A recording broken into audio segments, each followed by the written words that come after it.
दोस्तों, मैं हूं साजन कुमार और आप देख रहे हैं YouTube चैनल समझ आया क्या। दोस्तों, सबसे तेज और सबसे जल्दी अगर सरकारी नौकरी का मैसेज अपनी ईमेल आईडी पे पाना चाहते हैं कि कहां पे कौन सी जॉब निकली है और कैसे उसे अप्लाई करना है, ये सीखना चाहते हैं आप और जानना चाहते हैं, तो अभी चैनल को सब्सक्राइब कर लीजिए। ये बिल्कुल फ्री है, इसका कोई पैसा नहीं लगता है। दोस्तों, आज की न्यू अपडेट जो मेरे पास आया है, चलिए अब उसके ऊपर आते हैं। दोस्तों, इंडियन पार्लियामेंट में अगर अपना करियर बनाना चाहते हैं, इंडियन पार्लियामेंट में अगर आप जॉब करना चाहते हैं, तो आपके लिए खुशखबरी है। वहां पे जो जॉब है, वैकेंसी है, वो निकल चुकी है। टोटल पोस्टें भी आपको बताएंगे, एज भी बताएंगे, क्वालिफिकेशन भी बताएंगे, फॉर्म को डाउनलोड कैसे करना है, कौन सी वेबसाइट पे जाना है, वो भी हम आपको बताएंगे। फॉर्म को फिल कैसे करना है, वो भी हम आपको बताएंगे। तो चलिए शुरू करते हैं। सबसे पहले की पोस्ट कौन सी है? दोस्तों, पोस्ट है हाउसकीपर ग्रेड 3 के लिए। इसकी एज जो इन्होंने बोली है, वो बोली है 18 से 17 साल तक, 18 से 27 साल तक अगर कोई है तो अप्लाई कर सकता है। एससी कैटेगरी और एसटी कैटेगरी वालों को इसमें 5 साल की छूट है। ओबीसी कैटेगरी वालों को 3 साल की छूट है। दोस्तों, लास्ट डेट इसकी 27/3/2017 है। क्वालिफिकेशन की बात करूं तो अगर आप 10वीं पास हैं तो आप इसके लिए अप्लाई कर सकते हैं। इसके लिए आपका एक स्क्रीनिंग टेस्ट होगा। उसमें आपको 50 नंबर का क्वेश्चन आएंगे, 50 मार्क्स का वो होगा, जिसमें कट ऑफ जो है वो 50% का ही जाएगा। उन्होंने स्पेशल ये चीज लिखी है। अब हम बात करते हैं दोस्तों कि एससी कैटेगरी के लिए कितनी पोस्टें हैं और ओबीसी और एसटी जो भी है। एसटी के लिए 2 पोस्टें हैं, ओबीसी के लिए 9 पोस्टें हैं और अनरिजर्व कैटेगरी के लिए 17 पोस्टें हैं। दोस्तों, तो चलिए अब आपको यह भी बता देता हूं कि इस फॉर्म को डाउनलोड कैसे करना है। डाउनलोड करने के लिए आप हमारी वेबसाइट पे जा सकते हैं, www.samajhayakya.in पे चले जाइए। वहां से आप फॉर्म डाउनलोड भी कर पाएंगे। एप्लीकेशन फॉर्म जो है वो भी आपको मिल जाएगा, पूरी जानकारी आपको वहां पे भी मिल जाएगी। पे स्केल वगैरह अगर आप जानना चाहते हैं तो फॉर्म को डाउनलोड कर लीजिए। अब हम बात करते हैं कि इस फॉर्म को अप्लाई कैसे करना है, फिल कैसे करना है। तो चलिए उसके लिए हमें जाना पड़ेगा सिस्टम के ऊपर, तभी हम इस फॉर्म को जो है वो भर पाएंगे। तो चलिए दोस्तों, अब चलते हैं हम सिस्टम के ऊपर। जी हाँ दोस्तों, कुछ इस तरह से आपके सामने ये फॉर्म है, ऑफलाइन फॉर्म है। आपको ये भरना है, ऑफलाइन मोड फिल करके सेंड करना है। तो चलिए हम देखते हैं। यहाँ पे रोल नंबर ये आपने नहीं भरना है, सॉरी, ठीक है, ये ऑफिस वाले भरेंगे। उसके बाद यहाँ पे आपको फोटो लगानी है। यहाँ पे इस इतने से कॉलम में यहाँ पे आपको सिग्नेचर करने हैं। इस बॉक्स में किस पोस्ट के लिए अप्लाई कर रहे हैं यहाँ पे टिक लगाइए। या फराश में जो एक ही पोस्ट है, ये 27 पोस्ट है, यहाँ पे टिक लगाएंगे तो अच्छी बात है। उसके बाद फुल नेम दीजिए बड़े अक्षरों में। फर्स्ट नेम आपका, जैसे मेरा नाम है साजन कुमार, तो मैं लिखूंगा SAJN साजन बॉक्स के अंदर, और सर नेम है कुमार, तो यहाँ पे कुमार। उसके बाद फादर नेम दीजिए यहाँ पे अपना बड़े अक्षरों में। मदर नेम, मम्मा का नाम, आपकी जो माता जी हैं उनका नाम यहाँ पे बड़े अक्षरों में। Nationality Indian. एड्रेस लिखिए यहाँ पे, ये आपको कांटेक्ट कर सकते हैं, वो एड्रेस आपने यहाँ पे लिखना है। परमानेंट एड्रेस लिखने की कोई जरूरत नहीं है। अगर परमानेंट ही आपका कम्युनिकेशन एड्रेस है जहाँ पे आपको चिट्ठी भेज सकते हैं, तो फिर वो आप यहीं पे लिखेंगे, ठीक है। ये है रेजिडेंस प्रूफ, लास्ट 5 ईयर, 5 सालों से आप कहाँ पे रह रहे हैं तो वो लिखिए एड्रेस, और कितनी सालों से आप वहां पे रह रहे हैं वो आप यहाँ पे लिखेंगे।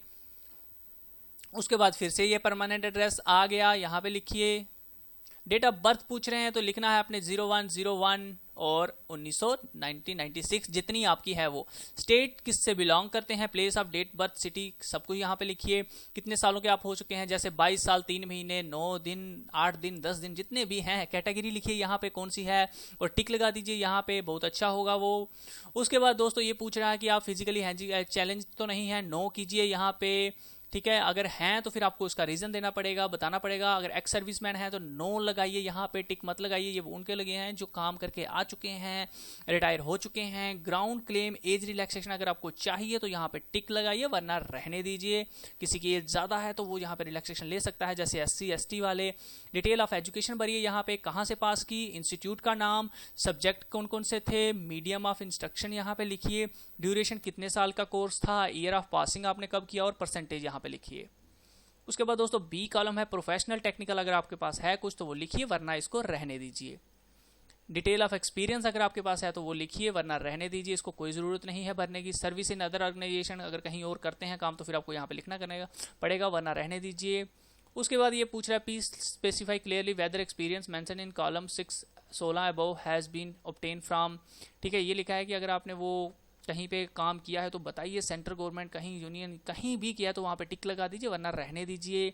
उसके बाद पूछ रहे हैं कि आपको हिंदी की नॉलेज है, do you possess the working knowledge in Hindi of Hindi, कि आपने कभी हिंदी में वर्क किया है तो येस नो करके बताइए, इंग्लिश में किया है तो येस नो करके बताइए। Are you well versed in handling operational of sentry related mechanical aids के लिए अगर आप संभाल सकते हैं तो यहाँ पे येस नो बताइए, वरना रहने दीजिए।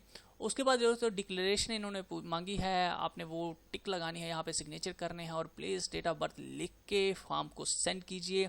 लास्ट में आपको बता देता हूँ दोस्तों, पार्लियामेंट, दोस्तों एक चीज़ मैं इसमें बताना आपको भूल गया था, इसमें अगर आपने पार्लियामेंट वो मेडिकल मैकेनिकल इन्होंने मांगी है वो उसकी नॉलेज आपको होना ज़रूरी है इसमें, ठीक है। यहाँ पर अपनी फ़ोटो लगाइए, हाउसकीपर फरहा कौन सी पोस्ट के लिए है वो टिक लगाइए। उसके बाद ये आपको नेम ऑफ ब्लॉक लेटर में अपना लिखना है, यहाँ पे सिग्नेचर करने हैं। कैटेगरी बताइए, father name, mother name, address for communication address, subject, date of birth to be filled, ये नहीं भरना है आपने, इतना सा कॉलम मत भरिए, ये एडमिट कार्ड का है तो ये वो खुद भरेंगे, ठीक है। उसके बाद दोस्तों रोल नंबर ये भी आपने नहीं भरना है। डिसेबिलिटी सर्टिफिकेट है, ये जिनकी डिसेबिलिटी है उनको भरना है, आपको ये नहीं भरना है, इसको मत सेंड कीजिए, ठीक है। The application submitted following document as a proof of resident, आप क्या क्या डॉक्यूमेंट्स दे रहे हैं और कब कब इशू हुए थे सर्टिफिकेट, वो यहाँ पे डिटेल देनी है उसकी, डॉक्यूमेंट का नाम, डेट ऑफ इशू और किसने इशू किया है वो यहाँ पे।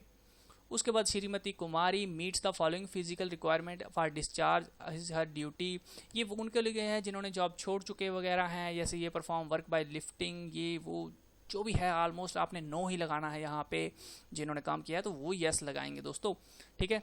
तो आगे है authorise signature of notified medical authority, उनके हैं, आपने कुछ नहीं करना यहाँ पे। Signature thumb impression of the person whose favour disability, certificate अगर किसका है डिसेबिलिटी का तो ये उनके लिए है, आपने ये नहीं करना है। तो दोस्तों इतना सा फॉर्म है जो मैंने आपको कंप्लीट बताया है। कोई भी आपके मन में सवाल है, कोई आप मुझे सुझाव देना चाहते हैं तो कमेंट करके मुझे ज़रूर बताना, जरूर आप बताइएगा। दोस्तों वीडियो कैसी लगी मुझे ज़रूर बताइएगा, शेयर करना लाइक करना ना भूलिएगा। फिर मिलेंगे किसी सरकारी नौकरी के साथ, तब तक के लिए अपना ख्याल रखिए दोस्तों। Okay friends, thank you for watching my video.